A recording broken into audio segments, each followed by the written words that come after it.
2 രാജാക്കന്മാർ 4-ാം അധ്യായം 1 മുതലുള്ള വാക്യങ്ങൾ. പ്രവാചക ശിഷ്യന്മാരുടെ ഭാര്യമാരിൽ ഒരുത്തി എലീശായോട് നിലവിളിച്ചു, നിന്റെ ദാസനായ എന്റെ ഭർത്താവ് മരിച്ചുപോയി. നിന്റെ ദാസൻ യഹോവ ഭക്തനായിരുന്നുവെന്ന് നിനക്കറിയാമല്ലോ. ഇപ്പോൾ കടക്കാരൻ എന്റെ 2 മക്കളെ പിടിച്ചു അടിമകളാക്കുവാൻ വന്നിരിക്കുന്നുവെന്ന് പറഞ്ഞു. എലീശ അവളോട്, ഞാൻ നിനക്ക് വേണ്ടി എന്തു ചെയ്യണം? പറക, വീട്ടിൽ നിനക്ക് എന്തുള്ളൂ എന്ന് ചോദിച്ചു. 1 ഭരണി എണ്ണയല്ലാതെ അടിയന്റെ വീട്ടിൽ മറ്റൊന്നും ഇല്ല എന്ന് അവൾ പറഞ്ഞു. അതിനു അവൻ, നീ ചെന്ന് നിന്റെ അയൽക്കാരോടൊക്കെയും വെറും പാത്രങ്ങൾ വായ്പ വാങ്ങുക, പാത്രങ്ങൾ കുറവായിരിക്കരുത്. പിന്നെ നീയും നിന്റെ മക്കളും അകത്ത് കയറി വാതിലടച്ചു പാത്രങ്ങളിലൊക്കെയും പകർന്നു നിറഞ്ഞതു ഒരു ഭാഗത്ത് മാറ്റിവെക്കുക എന്ന് പറഞ്ഞു. അവൾ അവനെ വിട്ടുചെന്നു തന്റെ മക്കളോടുകൂടെ അകത്ത് കടന്നു വാതിലടച്ചു.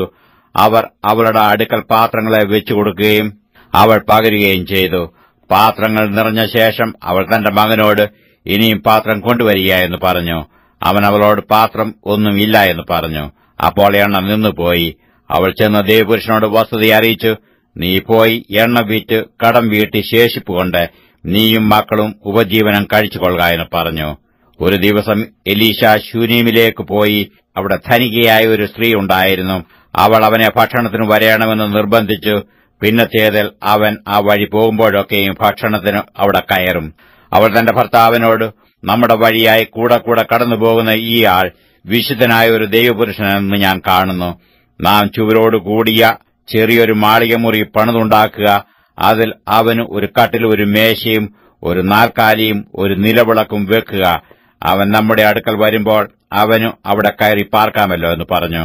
പിന്നെ ഒരു ദിവസം അവൻ അവിടെ വരുവാനിടയായി. അവൻ ആ മാളികമുറിയിൽ കയറി അവിടെ കിടന്നുറങ്ങി. അവൻ തന്റെ ബാല്യക്കാരനായ ഗേഹസിയോട്, ശൂന്യംകാരിയെ വിളിക്ക എന്ന് പറഞ്ഞു. അവൻ അവളെ വിളിച്ചു. അവൾ അവന്റെ മുമ്പിൽ വന്നു നിന്നു.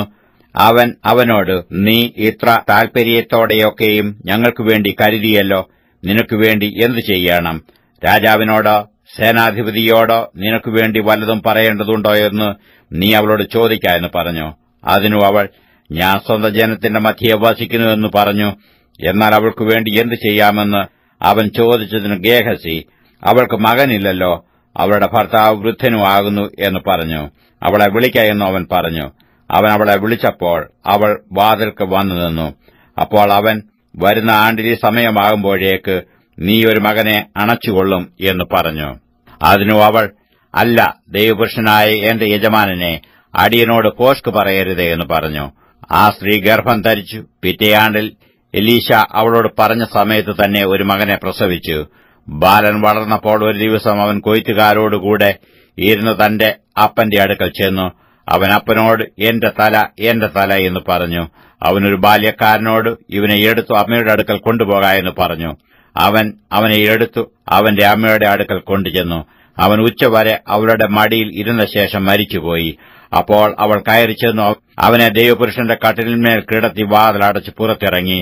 പിന്നെ അവൾ തന്റെ ഭർത്താവിനെ വിളിച്ചു, ഞാൻ വേഗത്തിൽ ദൈവപുരുഷന്റെ അടുക്കലോളം പോയി വരേണ്ടതിന് എനിക്കൊരു ബാല്യക്കാരനെയും ഒരു കഴുതയെയും അയച്ചു തരണമേ എന്ന് പറഞ്ഞു.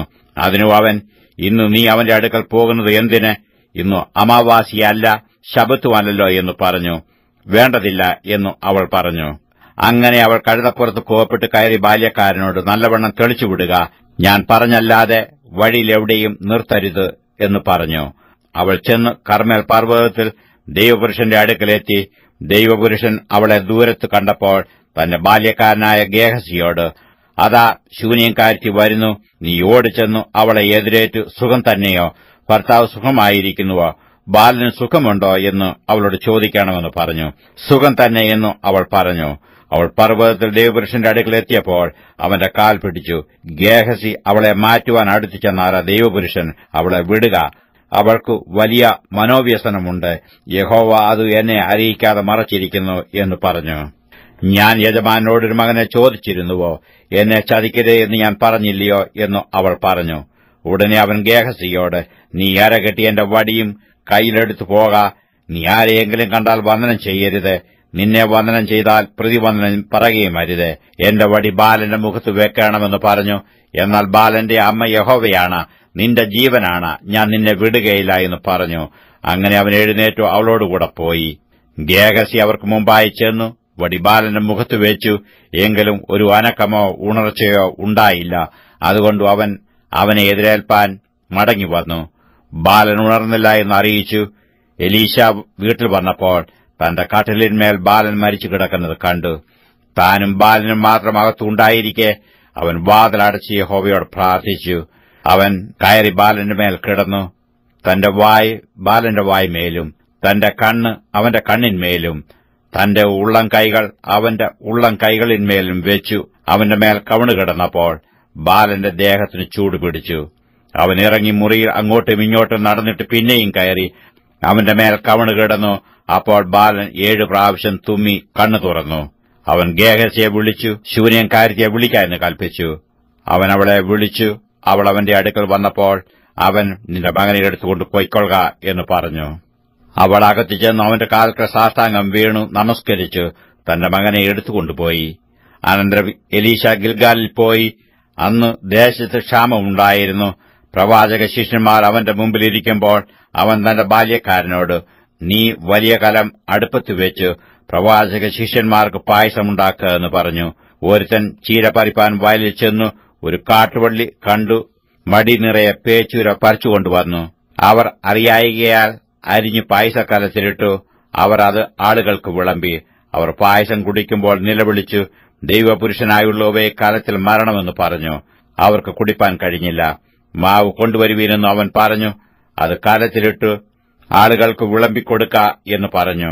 പിന്നെ ദൂഷ്യമായുള്ളതൊന്നും കലത്തിൽ ഉണ്ടായിരുന്നില്ല. അനന്തരം ബാൽശലീശയിൽ നിന്ന് ഒരാൾ ദൈവപുരുഷനും ആദ്യഫലമായിട്ട് 20 യവത്തപ്പവും മലരും പൊക്കണത്തിൽ കൊണ്ടുവന്നു. ജനത്തിനു അത് തിന്മാൻ കൊടുക്ക എന്ന് അവൻ കൽപ്പിച്ചു. അതിനു അവന്റെ ബാല്യക്കാരൻ, ഞാൻ ഇത് 100 പേർക്ക് എങ്ങനെ വിളമ്പുവെന്ന് പറഞ്ഞു. അവൻ പിന്നെയും ജനത്തിന് അത് തിന്മാൻ കൊടുക്ക, അവർ തിന്നുകയും ശേഷിപ്പിക്കുകയും ചെയ്യും എന്ന് യഹോവ അരുളിച്ചെയ്യുന്നു എന്ന് പറഞ്ഞു. അങ്ങനെ അവൻ അവർക്ക് വിളമ്പിക്കൊടുത്തു. യഹോവയുടെ വചനപ്രകാരം അവർ തിന്നുകയും ശേഷിപ്പിക്കുകയും ചെയ്തു.